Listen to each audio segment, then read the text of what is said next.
Aunque estoy nervioso, porque siempre es así, porque usted no crea, bueno, no sé cómo lo hacen otros predicadores, pero yo no traigo aquí todo lo que le voy a decir. Yo me preparo con puntos claves y le digo al Señor: Señor, llena mi boca, porque ya, como dicen por ahí, ¿verdad? Ya montado en la mula hay que hacerse, ¿verdad? Perdone la comparación, ¿verdad? Pero eso lo dicen allá afuera. Entonces, acompáñenme, por favor. Padre, en el nombre de Jesús te damos las gracias, infinitas gracias, Señor, por lo que estás haciendo. Gracias por el privilegio que nos das, Señor, de encontrarnos contigo y de conocer en ti, Señor, a un Dios, a un Señor, a un Padre, a un libertador, a un restaurador, a un consolador. Gracias, Señor, porque realmente has cambiado nuestra vida y a cada momento nos haces ver, Señor, que somos como la niña de tus ojos y que nos guardas, Señor, con tal cuidado que hasta el día de hoy estamos aquí de pie, Señor, a pesar de las vicisitudes, a pesar, Señor, de los caminos adversos, a pesar, Señor, de los inconvenientes que cada uno pudo tener. Hoy, Señor, venimos rogándote, Padre, que todo afán, que todo tropiezo, que todo pensamiento fuera de lugar, que toda carga, Padre, sea quitada de en medio, para que tu palabra pueda llegar como en tierra fértil, Señor, y ahí, Señor, dar el fruto requerido por ti, Señor, en nosotros. Permítenos crecer en ti, desarrollarnos, Señor, y que esa tu palabra bendita sea como una lámpara que alumbra en los lugares oscuros de nuestro ser, Señor, y que es capaz de discernir los pensamientos más ocultos de nuestro ser. Señor, como dijo David, Señor, perdónanos de los pecados, aún de aquellos que nos son ocultos, por favor, y auxílianos a comprender, Señor, aquellas cosas que están en secreto para nosotros hasta este día. En el nombre de Jesús, gracias por tu palabra. Amén, amén y amén. Amado hermano, yo quiero platicarle con la ayuda del Señor de este tema, de la involución de un rey. Antes quiero hacer una aclaración, ya que tenía un par de minutos extras por ahí. Como usted sabe, los días miércoles teníamos discipulados y de doctrina, pero hemos hecho unas modificaciones y quiero que sepa que a partir de a partir de la otra semana, pero vamos a estar de la siguiente manera. Los lunes va a ser escuela de doctrina intermedia. Los días martes, como siempre, ensayo de alabanza. Los días miércoles vamos a tener servicio general. Los días jueves, escuela de doctrina básica. El día viernes, nuestro servicio familiar.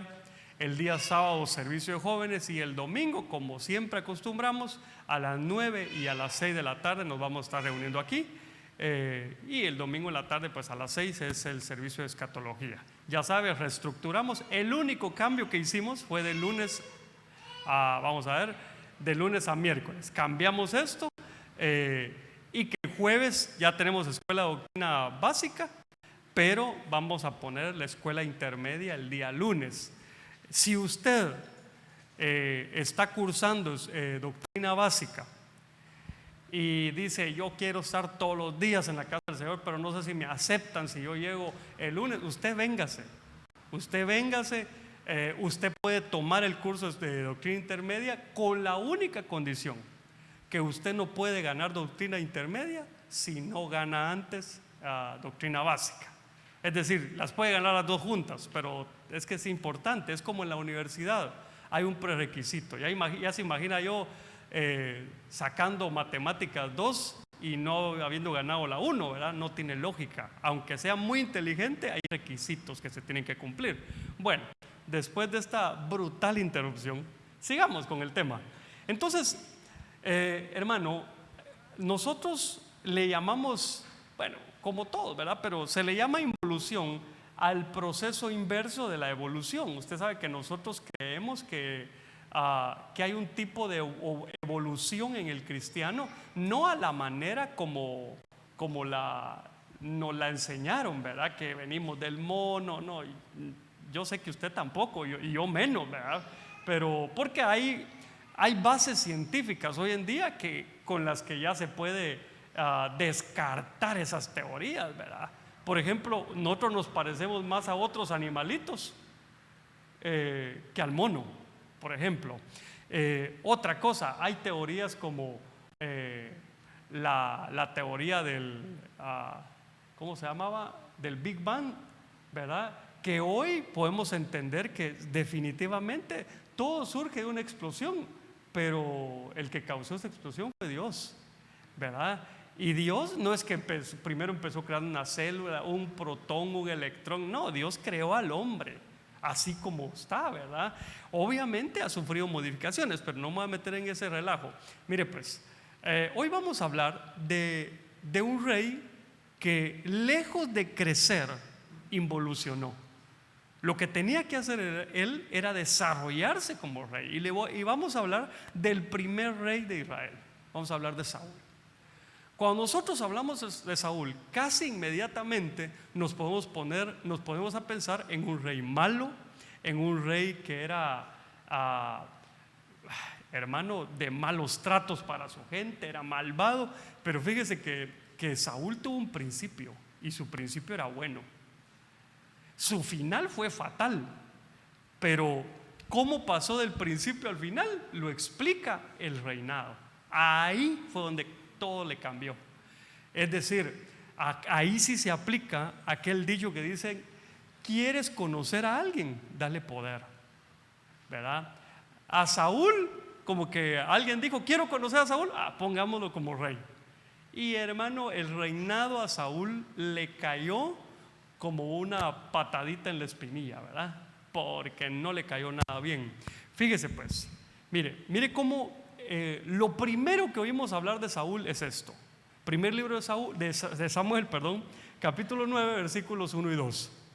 Había un hombre de Benjamín que se llamaba Cis, hijo de Abiel, hijo de Seror, hijo de Becorat, hijo de Afía, hijo de un benjamita, un hombre poderoso e influyente. Aquí está hablando de Cis, ¿verdad? Este Cis era el papá de Saúl y tenía un hijo que se llamaba Saúl. Mire, joven y bien parecido. A veces cuando pensamos en Saúl, miramos un hombre así mero Federico, ¿verdad? Sí, aquí como hay pocos hombres, ninguno se llama Federico, ¿verdad? No, Eduardo Federico, no creo. Pero lo vemos así, pero aquí mire lo que dice: no había otro más bien parecido que él entre los hijos de Israel. Hermano, está hablando de las 12 tribus. Ese era bien guapo, hermano, Saúl. Dice: de los hombros arriba sobrepasaba a cualquiera del pueblo. O sea, era altísimo.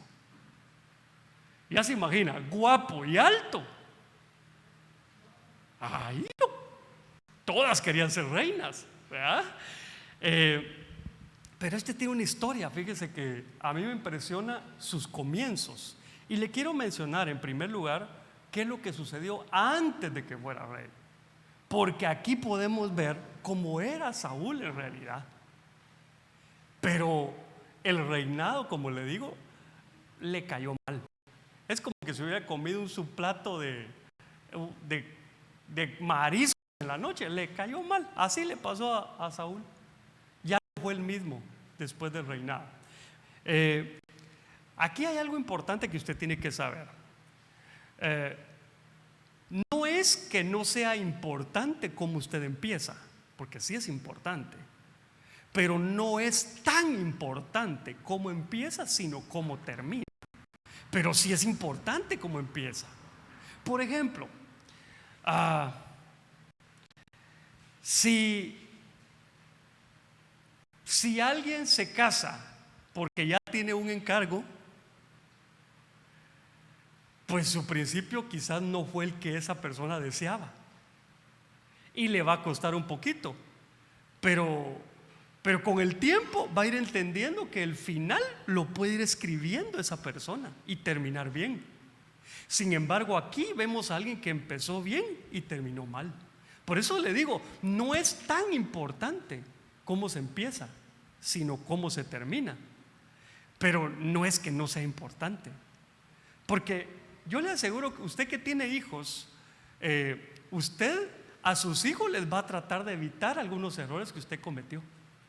¿Pero por qué se los va a tratar de evitar? Porque usted sabe que entre mejor empiecen, mejores posibilidades o probabilidades tienen de éxito.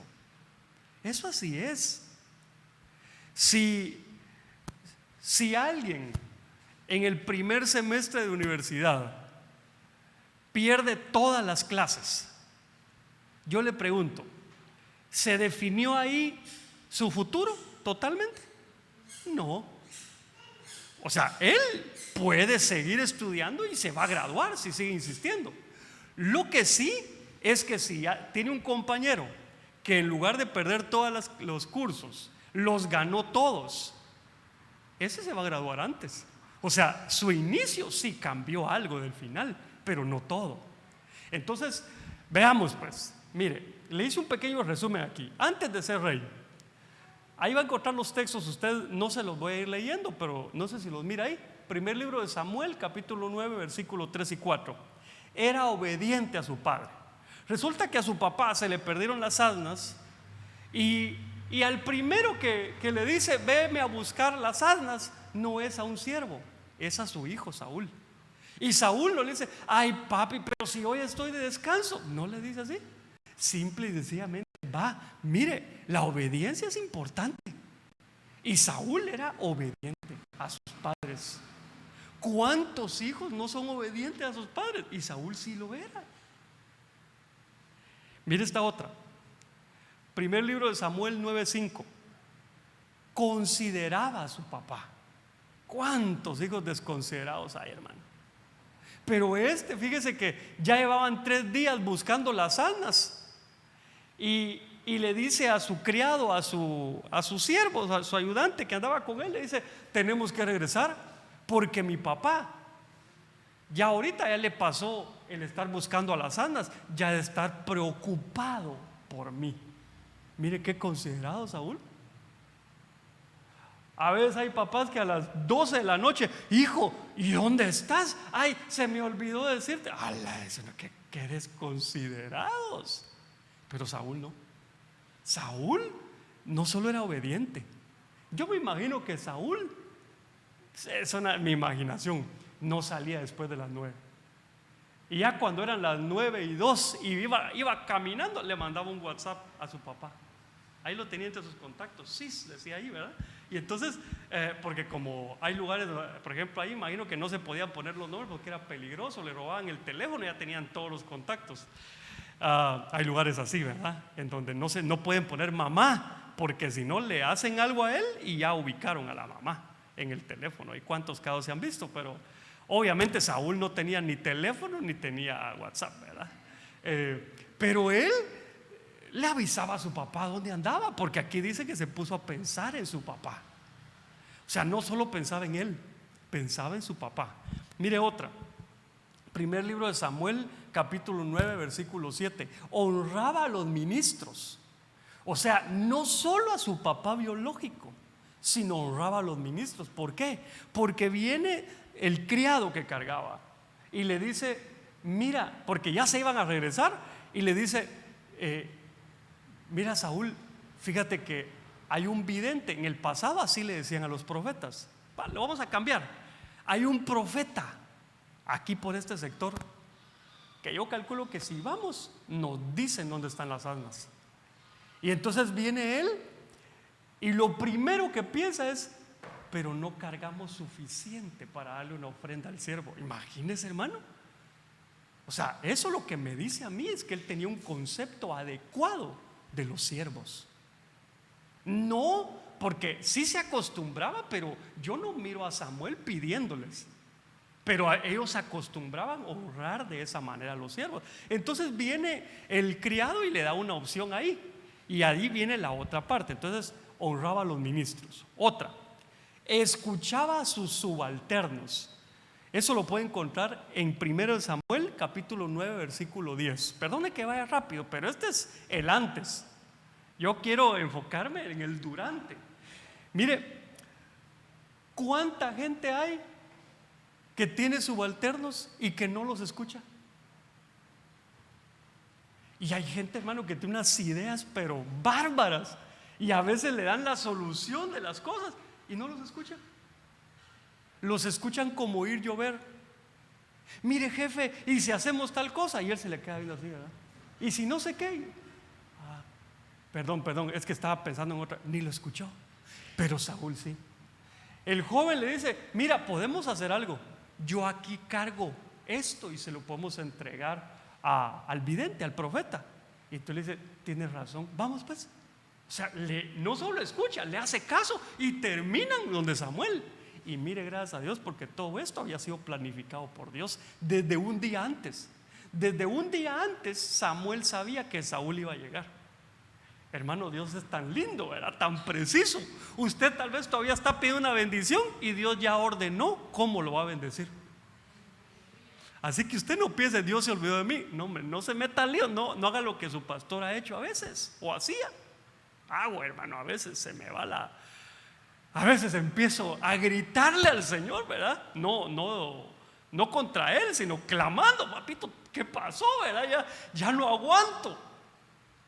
Y solo me doy cuenta que lo eché a perder porque estaba a 2 minutos de ver la gloria de Dios. Así nos pasa a veces, porque no entendemos los tiempos de Dios. Mire otra.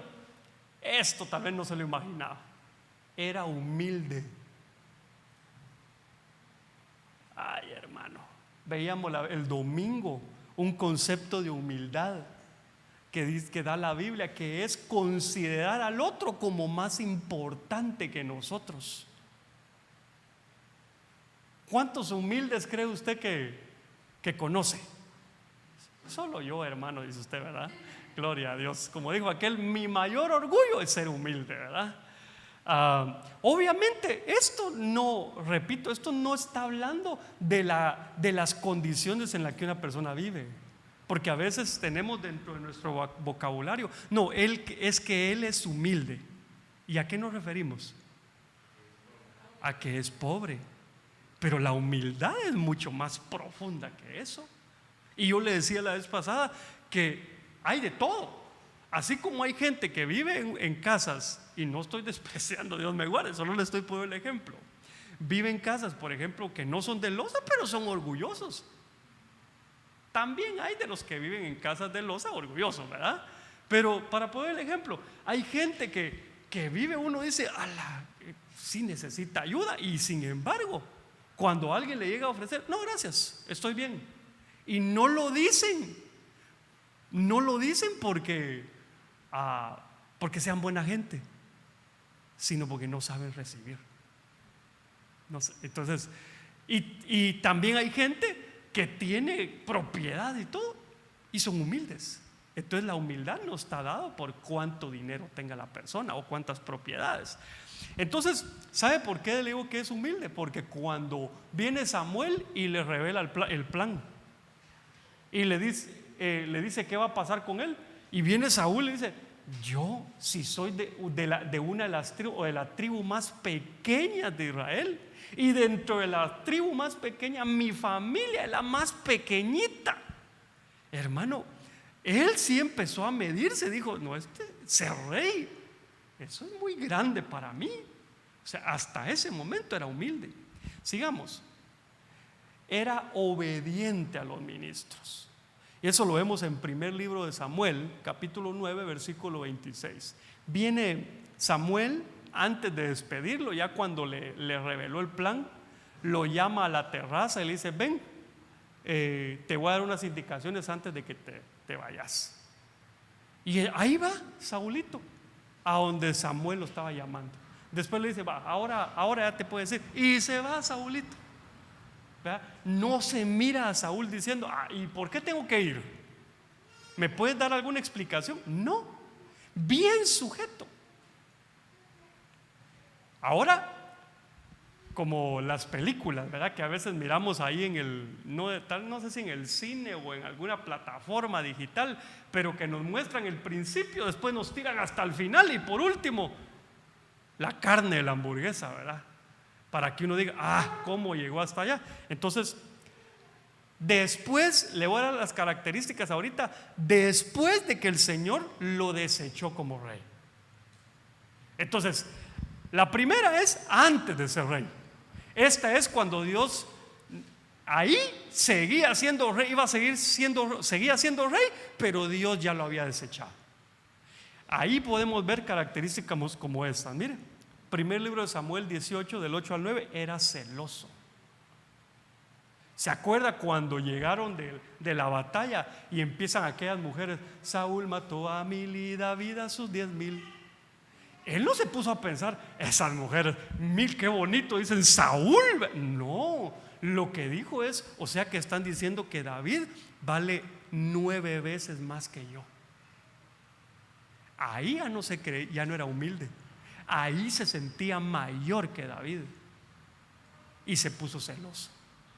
Y dice que por esos celos se desató un montón de cosas que después vemos en la persecución que tiene contra David. Mire lo que dice acá en el 18:11. Era un asesino. Hermano, estando a la mesa 3 veces intentó matar a David con su lanza. Aparte de eso, dice que lo mandó a pelear en el ejército, no porque él considerara que era bueno, aunque era bueno David. Lo mandó a pelear porque dijo que lo maten los filisteos y no yo. O sea, hermano, lo mismo que hizo David después con Urías, ¿se recuerda? Que lo mandó a la batalla para que lo mataran. Lo mismo hizo Saúl, pero Saúl lo hizo con David, ¿verdad? ¿No será que de ahí lo aprendió David, verdad? Pero bueno, no, Davidcito es un amor, David es especial, ¿verdad? Pero también tiene sus errores y a veces los hemos hablado aquí. Mira esta otra. Tenía miedo de David. Primer libro de Samuel 18, en el versículo 12 y en el versículo 15. Dice que cuando vio Saúl que Dios respaldaba a David, sobre todo cuando se recuerda que pidió aquellos prepucios. Sí se recuerda, ¿verdad? Y que David no llevó 100, llevó 200. Y para llevar un prepucio tenía que matar. Hermano, haber sido una matanza pero tremenda. Y entonces dice que cuando eso lo vio Saúl, le tuvo miedo. Otra, no cumplía sus promesas. Primer libro de Samuel 18 y 19. ¿Sabe qué dijo Saúl? Te voy a dar a mi hija Merab. Usted sabe que David tenía 2 hijas, Merab y Mical. Te voy a dar a mi hija Merab. Y cuando se la tenía que dar, se la dio a otro. Así era, hermano. O sea, no cumplía sus promesas, no tenía palabra. Otra, primer libro de Samuel 18, del 20 al 21. Se aprovechó del amor que Mical le tenía a David. ¿Sabe qué dijo? Se la voy a entregar para que ésta le sea lazo a David. Es decir, para atraparlo. No crea usted que dijo, ay, Micalita, ¿qué te gusta David? Mira, bueno, te lo voy a conceder, está bueno, mira, incluso le voy a dar cosas buenas a David para que te pueda mantener, ¿verdad? No, sino que viene y lo que hace es que se aprovecha de eso. Tan aprovechado era y tan de doble ánimo era Saúl, que usted sabe que después, cuando David sale huyendo, viene Saúl y le entrega a Mical a otra persona, como quien dice, aquí te voy a dejar sin nada a David. Y por último, falta otra. Primer libro de Samuel 22, 21. Mató a 85 sacerdotes. Usted se recuerda cuando David llega a Nob y encuentra al sacerdote Ahimelech y que come del pan consagrado. ¿Se recuerda esa parte? Y que ahí Ahimelech viene de David y le pregunta, ¿tienes alguna espada por ahí? Y Ahimelech le dice, la única espada que está aquí, la de Goliat. Y qué mejor espada para David, hermanos, si eso lo que representaba era la cabeza que le había quitado a Goliat. Y entonces viene a Ahimelech, ayuda a David, y ahí sigue David su camino porque va huyendo. Lo tremendo es que Saúl, cuando se entera que Ahimelech ayudó a David y que la gente de Nob no dijo nada, mandó a matar a 85 sacerdotes, hermano. Grosero, ¿verdad? Y de todos ellos, solo el hijo de Ahimelech, que se llamaba Abiatar, se salvó y salió huyendo y se lo fue a contar a David. Y de ahí hizo una matacinga en el pueblo también, de Nob. Era bien loco Saúl, ahí ya estaba convertido en un energúmeno, ¿verdad? Entonces, mire esta última. Esta es famosa, ¿verdad? Consultó a una medium. Usted sabe que eso es aborrecible por el Señor, pero aborrecible, hermano. Cuando alguien le diga, mire, ¿por qué no visita a tal persona? Ella dice que como que Dios le habla. Tenga cuidado donde se va a ir a meter. Claro, si usted sabe que es un ministro de parte de Dios, pues es diferente, ¿verdad? Pero recuérdese que los medium se visten como ángeles de luz también. Usted puede ver sus lugares, hasta textos bíblicos tienen. Magia blanca le llaman. Hay que tener cuidado, hermano, porque esto ya no solo es pecado, esto es iniquidad. Y bueno, usted sabe la historia. Aquí cuando visitó a la medium se disfrazó y le fue a pedir que llamara a alguien. Y entonces vino ella sin saberlo. Ella se dio cuenta a quién tenía enfrente cuando vio a Samuel que venía, hermano. Yo entiendo, algunos dicen que Saúl vio a Samuel. Yo no lo veo, yo no lo he visto así.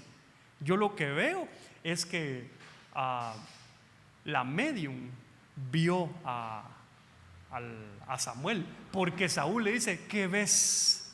Le pregunta, o sea que él no lo está viendo, pero ahí se asusta la mujer, hermano. ¿Y sabe qué? Solo salió Samuel a regañarlo y a decirle que ya Dios le quitó el trono, que ya no tiene nada. Pero ya se lo había dicho antes, pero ahí se lo repitió. Entonces mire cómo termina Saúl. Pero ya vimos antes del reinado y después de que el Señor lo desechó. Pero ahora miremos durante el reinado. Y aquí es donde, mire, la introducción me llevó 24 minutos, ¿verdad? Pero en el nombre de Jesús voy a terminar. Si usted me ayuda, pues. Entonces cuando ya me entienda algo, me tiene que decir amén para yo saber que tengo que pasar a la siguiente. Entonces, durante el reinado vamos a ver algunas cositas buenas, pero mire, va a ver usted cómo se va degradando. Porque no cae de sopetón, no va a creer usted que de la primera cosa mala, no. Mire la primera. Primer libro de Samuel, capítulo 10, versículos 21 y 22. Entonces hizo que se acercara la tribu de Benjamín por sus familias, y fue escogida la familia de Matri. Y Saúl, hijo de Cis, fue escogido. Aquí es cuando lo van a juramentar, ¿se recuerda? Pero cuando lo buscaron, no lo pudieron hallar. Permita, voy a agrandar esta cosa aquí. No lo pudieron hallar. Volvieron pues a inquirir del Señor: ¿ha llegado ya el hombre aquí? Y el Señor respondió: he aquí, está escondido junto al bagaje. De Dios no nos podemos esconder, hermano. Dios siempre sabe en dónde estamos. Y de Saúl sabía dónde estaba. Pero aquí vemos a un Saúl tímido. En realidad, Saúl creía no merecer el trono y estaba huyendo de su responsabilidad. Porque ya Samuel le había dicho: quiero que te des cita a este lugar.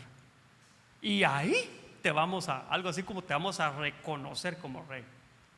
Y llega, pero como que en las últimas dijo: sí quiero, dijo el chavo, ¿verdad? Pero estaba como que no. Y en una de esas digo: mejor me escondo aquí, para que no me miren.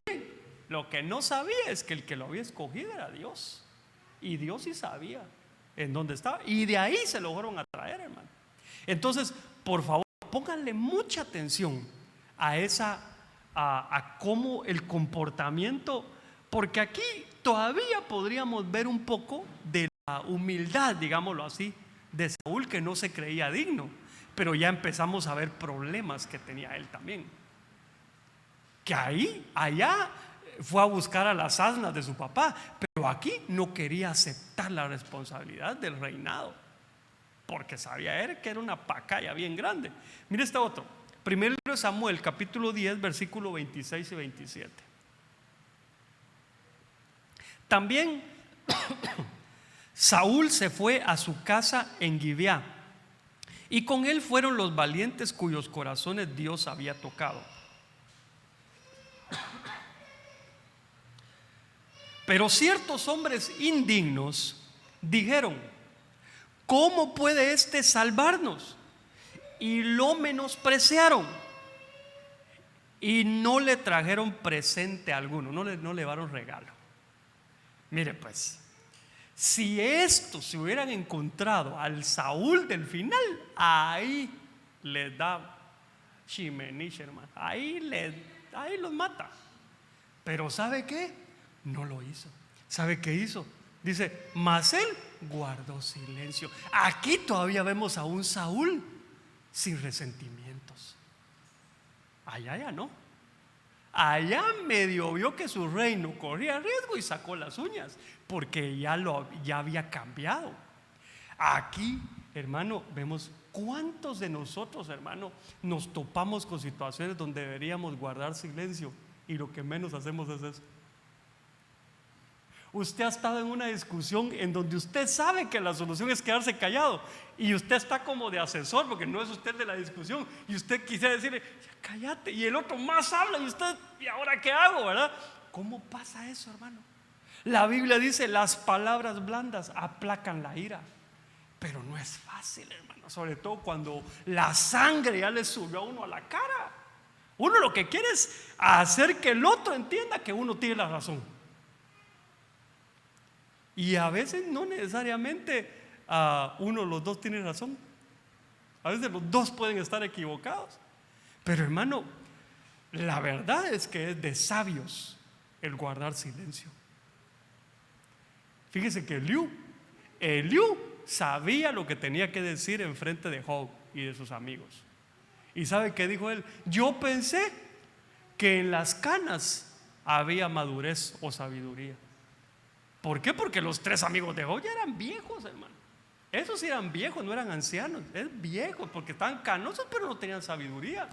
Por cierto, cuando usted le toque compartir un tema o vaya a predicarle a alguien, es cierto, la palabra de Dios es esta, pero hay cosas que están escritas en la Biblia de las cuales Dios no estuvo de acuerdo. Por ejemplo, lo que dijeron los amigos de Job en contra de Job, Dios no estuvo de acuerdo y se los dice. Le dijeron a Job lo que yo no quería. O sea, como quien dice, lo voy a dejar ahí solo para dejar en evidencia lo que hicieron ustedes. Pero a veces damos consejos con las palabras de los amigos de Job sin darnos cuenta que Dios está en desacuerdo con eso que dijeron. Hay que tener cuidado. Amén. Entonces, aquí Saulito todavía era tranquilo, guardó silencio. Allá un gesto le hizo Jonatán y lo quiso atravesar con la lanza, y era su hijo, hermano. Tremendo, ¿verdad?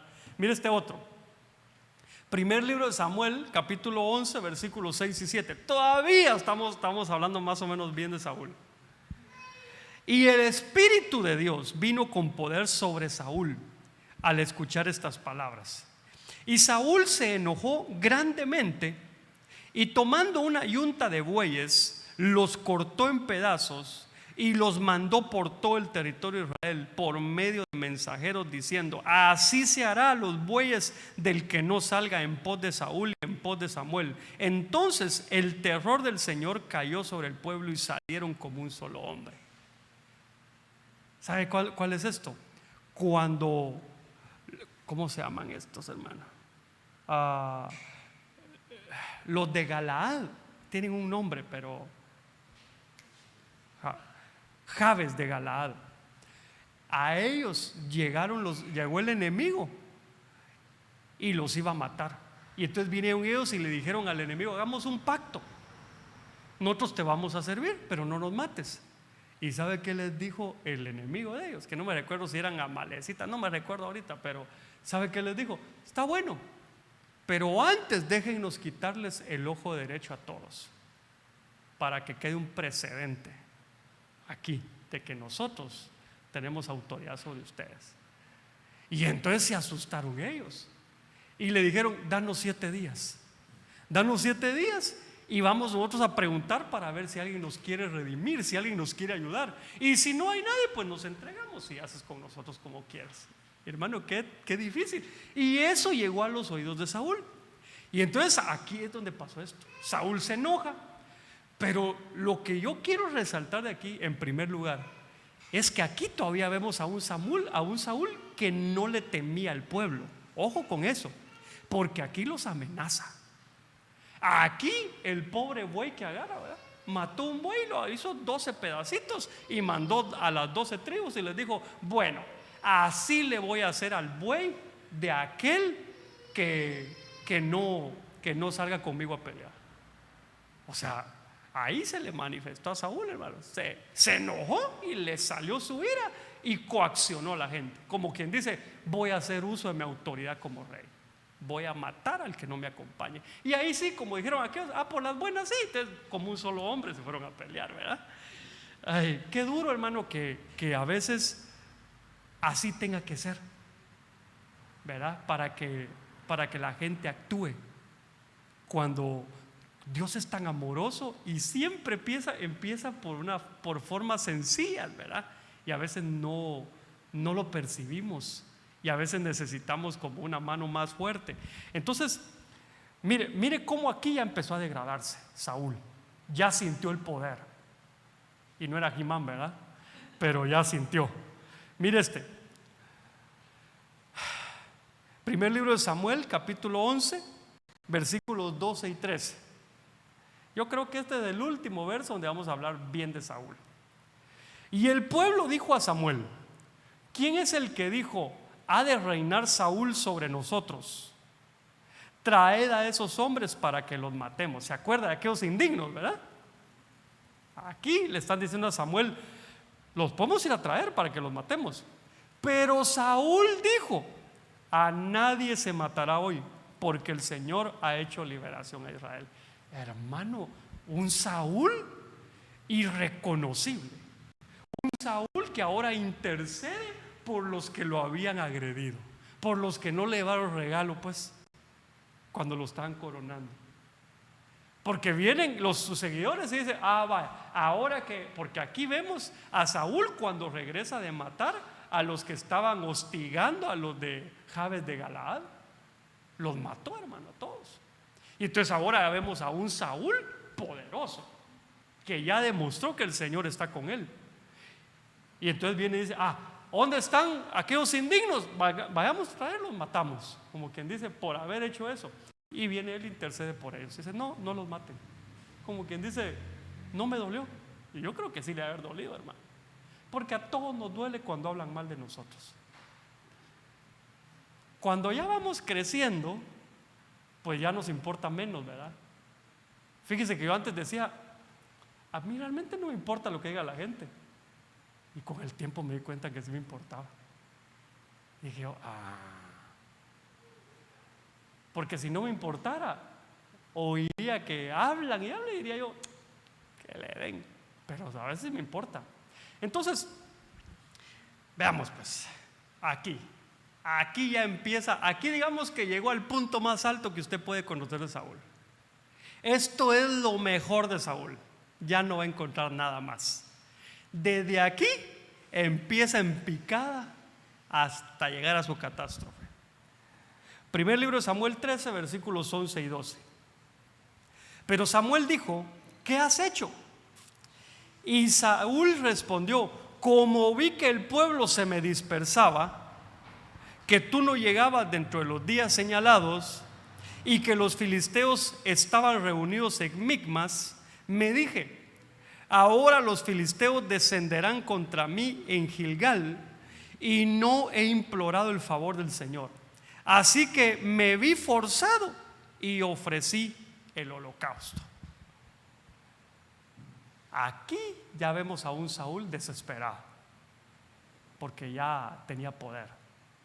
O sea, aquí ya haga de cuentas que antes lo hacían esperar, pero él no era nadie. Y él decía, yo espero, como cuando usted va a un lugar, ¿verdad?, que le toca esperar un par de horas.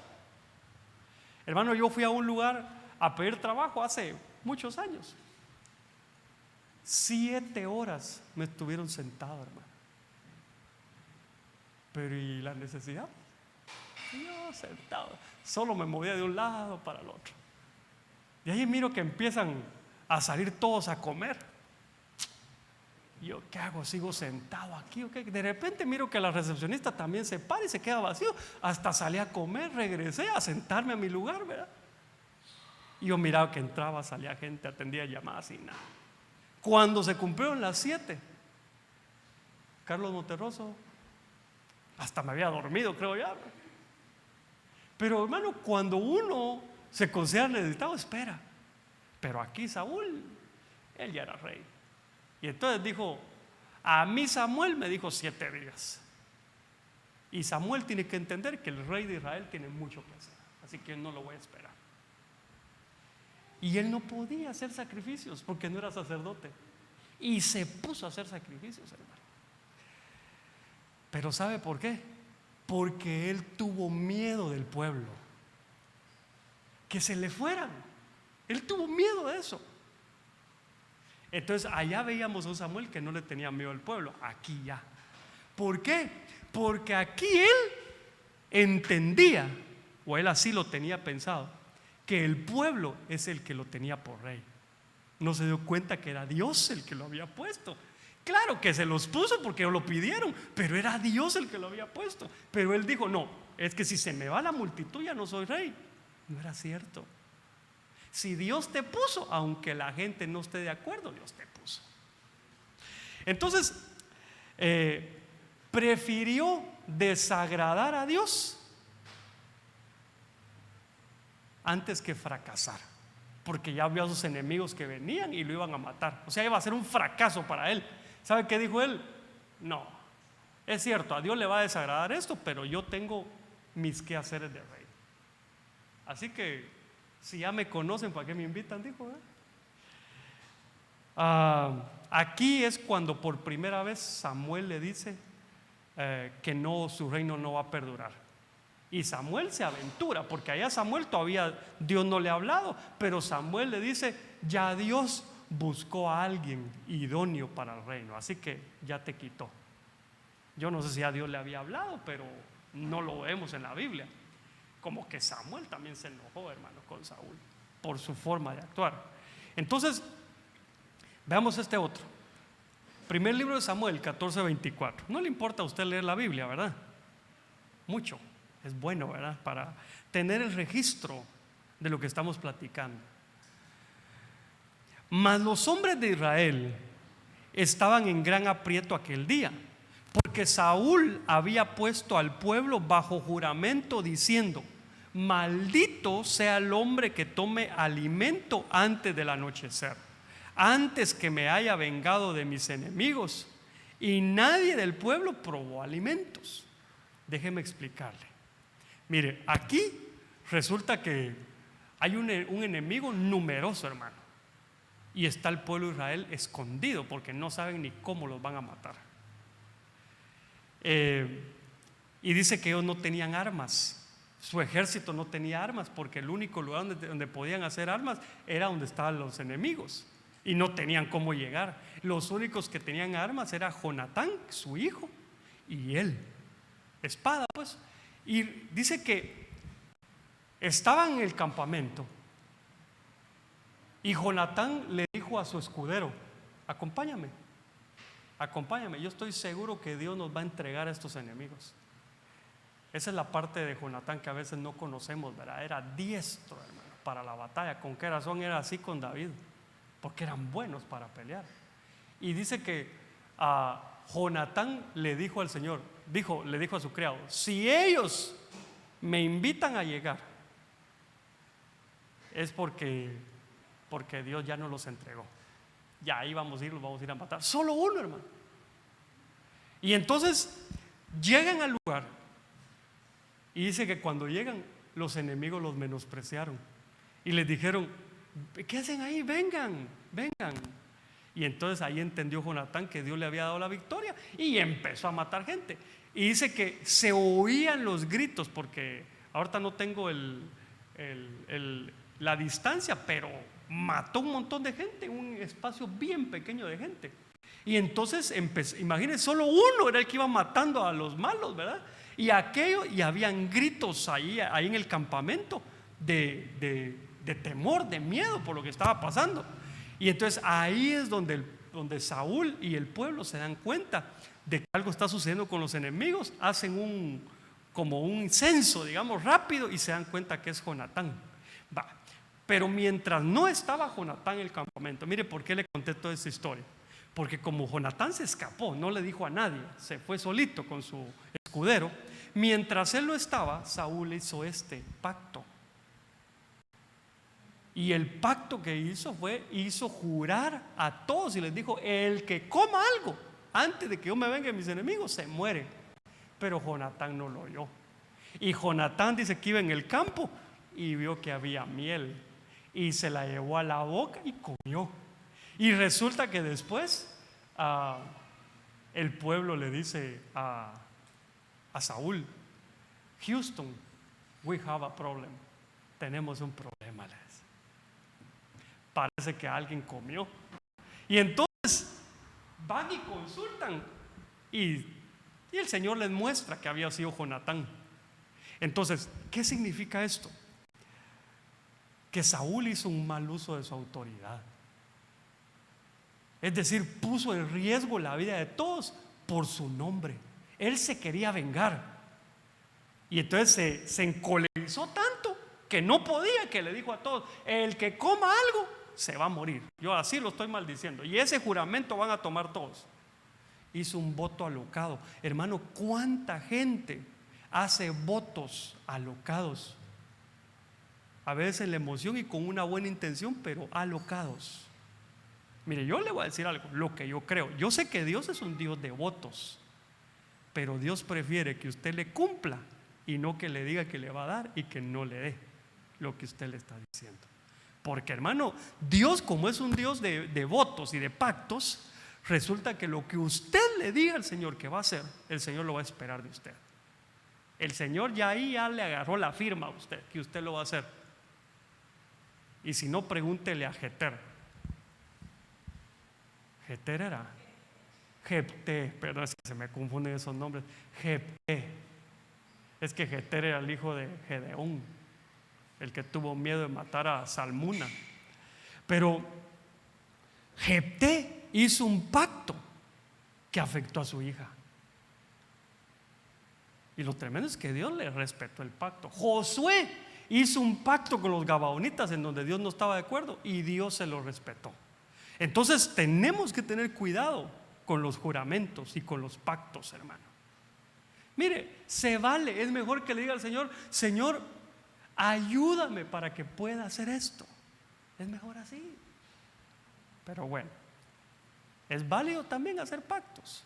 Lo único es que yo lo que le puedo aconsejar es que tenga cuidado.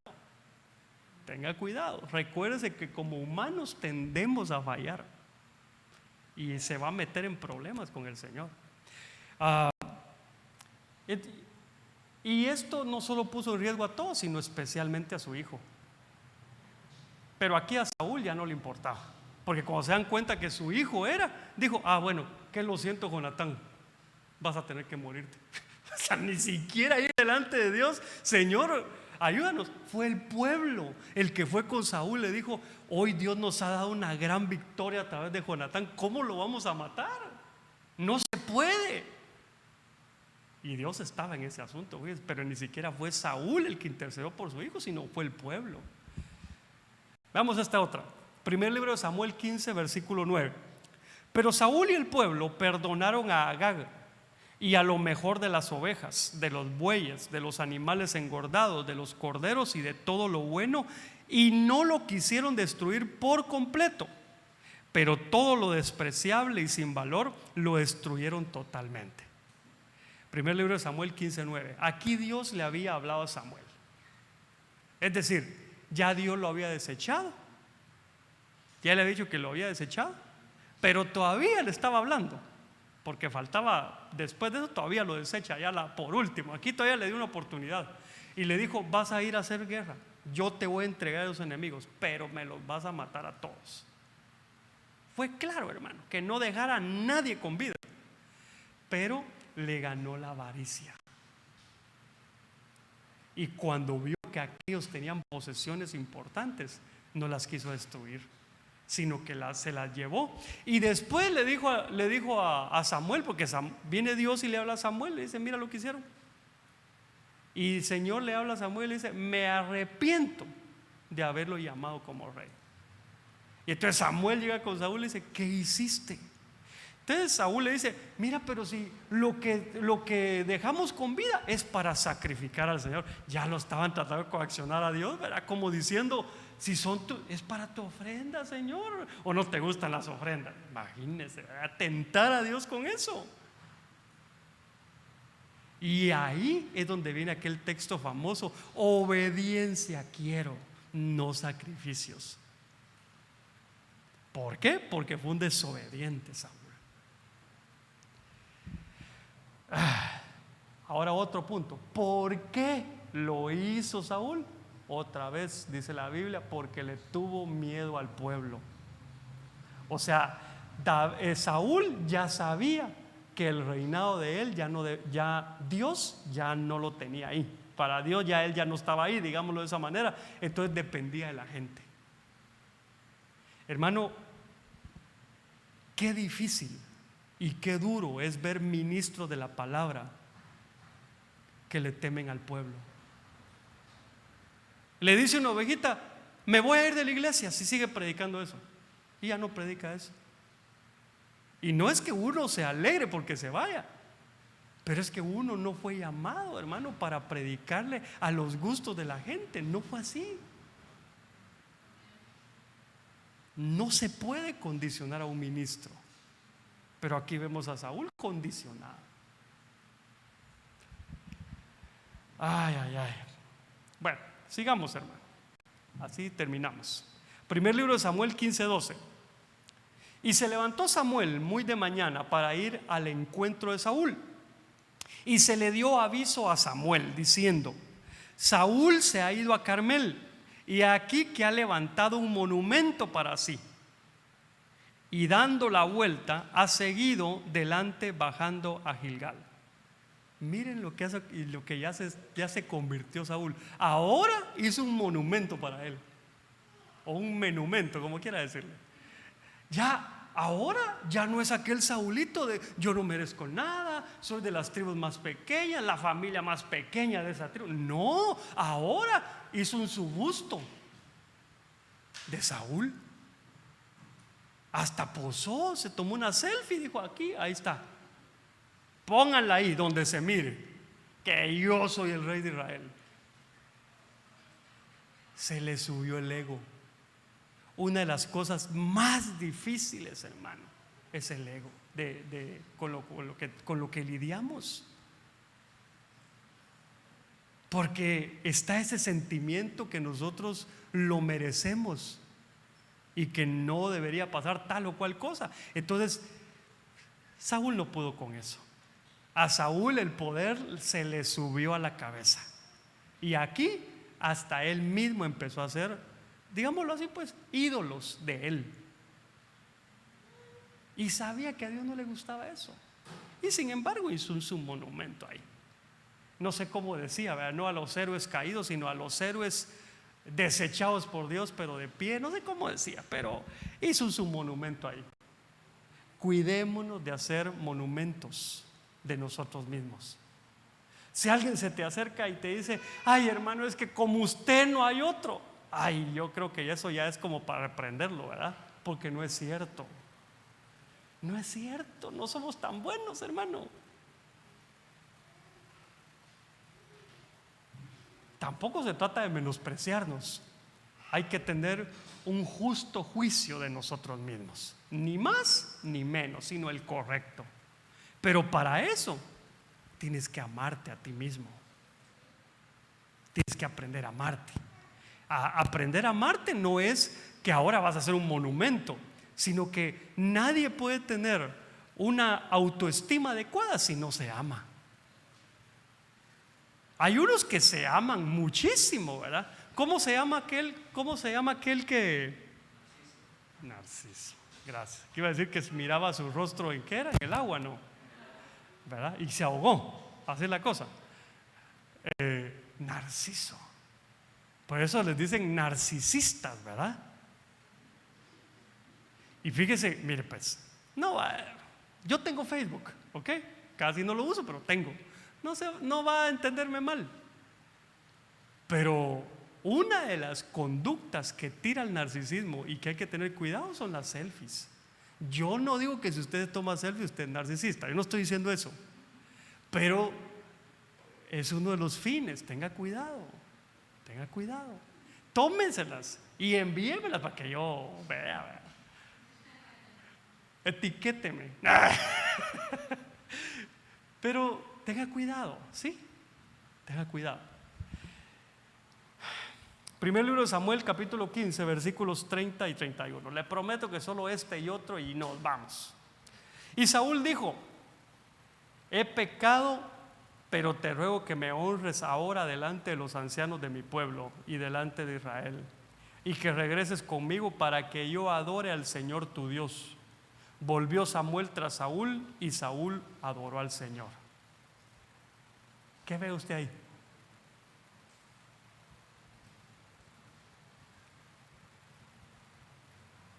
¿Qué ve?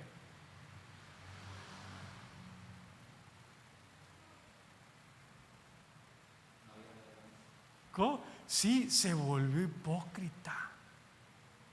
¿Sabe por qué? Porque Dios le dijo: ya te deseché, ya no quiero nada que ver contigo. Nada, absolutamente nada quiero ver contigo, le dijo el Señor a través de Samuel. ¿Y sabe qué le dice a Samuel? Está bueno pues, pero hónrame delante del pueblo. O sea, ya era un desvergonzado. Ya como que dice: finjamos, hombre, finjamos que estás conmigo. Por eso, mire, dice, volvió Samuel tras Saúl. No se fue adelante. Samuel estaba dando un mensaje, pero el otro entró: adoremos al Dios de Israel. Mentiroso, hermano, ya Dios lo había desechado. La hipocresía lo alcanzó también. Es decir,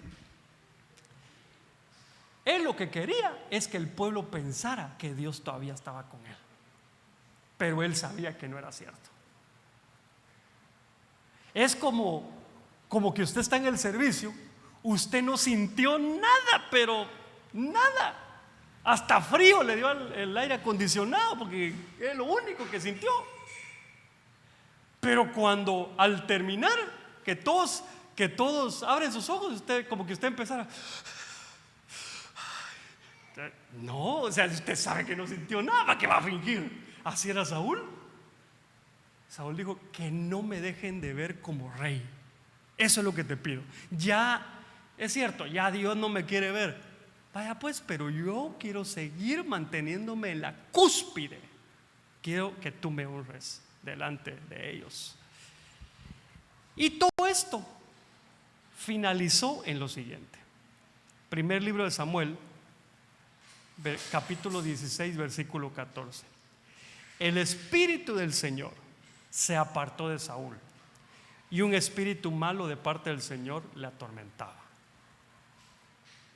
Qué tremendo, porque aquí podemos ver que, mire, no es solo el hecho que el espíritu del Señor se haya apartado, eso ya es suficiente para que nosotros lo analicemos, sino que al apartarse el espíritu del Señor dejó un vacío, y ese vacío tiene que ser llenado con algo. ¿Y qué lo llenó? Un espíritu malo de parte de Dios. Entonces aquí solo hay dos caminos, hermano: o estamos llenos del espíritu de Dios, o corremos el riesgo de ser atormentados por cosas. En el pasado, hermano, la gente creía que los cristianos no podían estar endemoniados.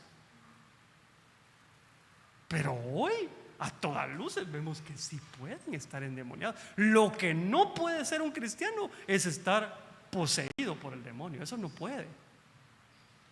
Pero sí puede poseer demonios. Entonces hay que tener cuidado. Claro, ¿para qué se le digo a usted? Si usted es bien cuidadoso. Pero hablemos de Saúl.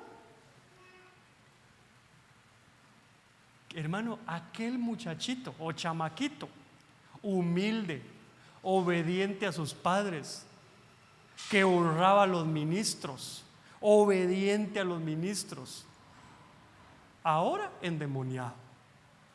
Entonces mire cómo cambia la historia. Por eso dice la Biblia: el que crea estar firme, mire que no caiga. Es que todos somos propensos, hermano. Mire, lo que voy a decir solo se lo voy a decir para ejemplificarlo, pero yo anhelo en mi corazón y le pido al Señor que eso nunca se vuelva realidad. Pero hoy yo estoy aquí de pie de usted, pero si yo me descuido, con el tiempo, hermano, estoy a saber ni dónde.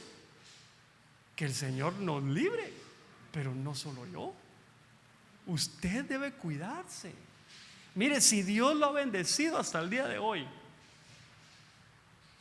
aprécielo. Valore lo que tiene de parte de Dios. Solo le quiero hacer una pregunta, ya voy terminando. ¿Alguna vez ha dejado de sentir la presencia de Dios? ¿Y le ha dolido? Verá que uno se pone hasta triste. Señor, ¿dónde estás? Te extraño. Lo peor que nos puede pasar es que nos acostumbremos y que finjamos.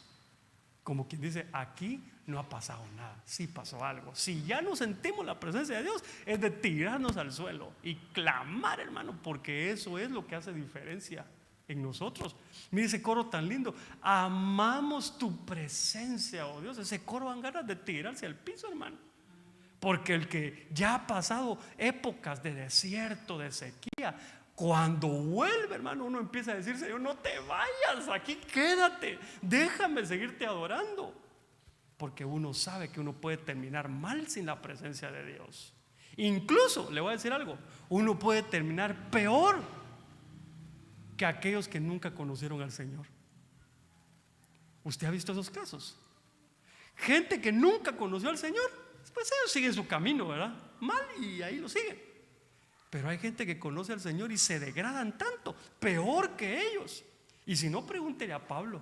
Allá creo que en 1 Corintios capítulo 5 le dice: he escuchado que entre ustedes se cometen algunos pecados que ni siquiera entre los gentiles se cometen. O sea, que había un nivel de degradación, no en todos los corintios, pero sí en aquel hombre que se estaba subiendo al lecho de su papá. Vaya pues, se estaba acostando con su madrastra. Entonces, hermano, yo amo la presencia de Dios y la anhelo. Yo deseo, hermano, que sobre nosotros no cese la presencia de Dios nunca, que se mantenga siempre, y que no voy a ir a la iglesia para buscar al Señor, no, sino que ya vengamos encendidos desde la casa. Y ahorita usted va a su casa a dar a su casa lo que tiene, y sea como un círculo virtuoso. Hoy hablamos de Saúl porque se degradó después de haber sido, pues yo veía con muy buenas expectativas a Saúl, pero terminó mal. Entonces Dios dejó todo eso en la palabra, hermano, porque Dios a nosotros nos quiere dar autoridad, nos quiere dar poder, pero vamos siempre a correr este riesgo si no nos cuidamos. Amén. ¿Por qué no me deja orar por usted y oramos por todos nosotros? Póngase de pie, por favor.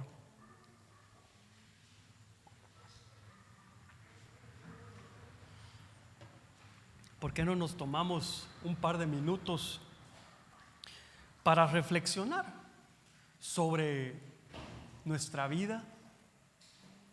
Pues yo anhelo que todos estemos bien, pero si estamos en esa condición, pidámosle al Señor que siempre sea así, que nunca nos apartemos del Señor. Y si estamos pasando un mal momento, pidámosle al Señor regresar a esa condición que teníamos antes de haberla dejado. Hermanos, necesitamos enamorarnos más del Señor. Tú no necesitas que alguien te diga que has descendido en tu nivel de amor. Eso tú lo sabes. Si ha pasado o no ha pasado, eso tú lo sabes. Pero hoy pongamos delante del Señor nuestro anhelo por estar siempre fervientes, amantes de su presencia. Padre, en el nombre de Jesús, Señor, al ver lo que le sucedió a Saúl, aprendemos. Permite, Señor, que nuestros pasos siempre estén firmes delante de ti. Que siempre nos consideremos necesitados de tu presencia. Que nunca se aparte tu presencia de nosotros, por favor. Como dijo tu siervo, si tu presencia no va conmigo, no me hagas salir de aquí.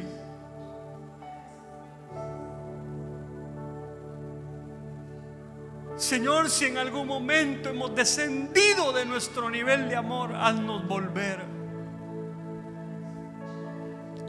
Queremos ser cercanos a ti.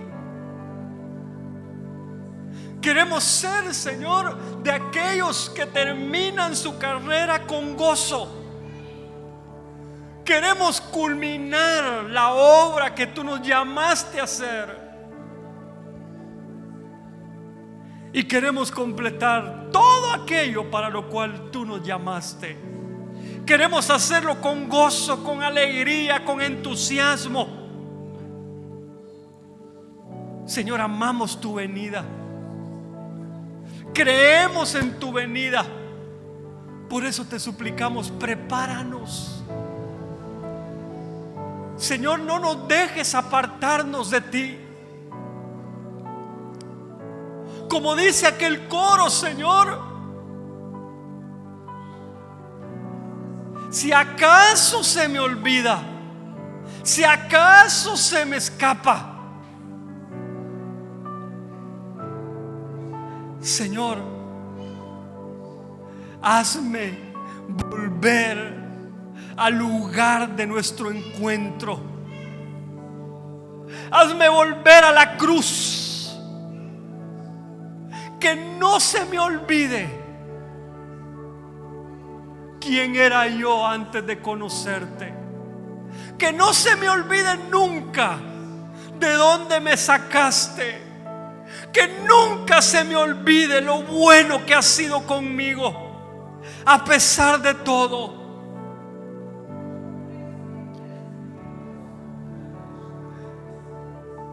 Señor, no siempre estamos arriba, no siempre estamos en el monte, pero pon en nosotros el deseo por siempre estarlo, a pesar de los problemas, a pesar de todo lo que pueda estar sucediendo. Que no bajemos la guardia, que estemos firmes delante de ti.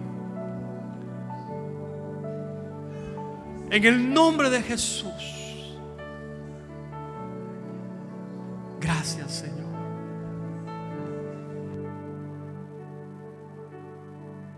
Jesús, te damos gracias por este servicio, Señor. Gracias por traer la revelación a nuestros corazones. Gracias por enseñarnos a comportarnos, Padre. Gracias porque nos enseñas a agradarte, Padre. Te damos gracias, Señor, porque siempre has sido bueno con nosotros. Te damos gracias y te pedimos, Señor, que nos lleves con paz y con bendición a cada uno de nosotros, a nuestros hogares, Señor Jesús. Que pongas un vallado de ángeles alrededor de nosotros y nos cubras con tu sangre preciosa, Señor. Te damos gracias, Padre, en el nombre de Jesús.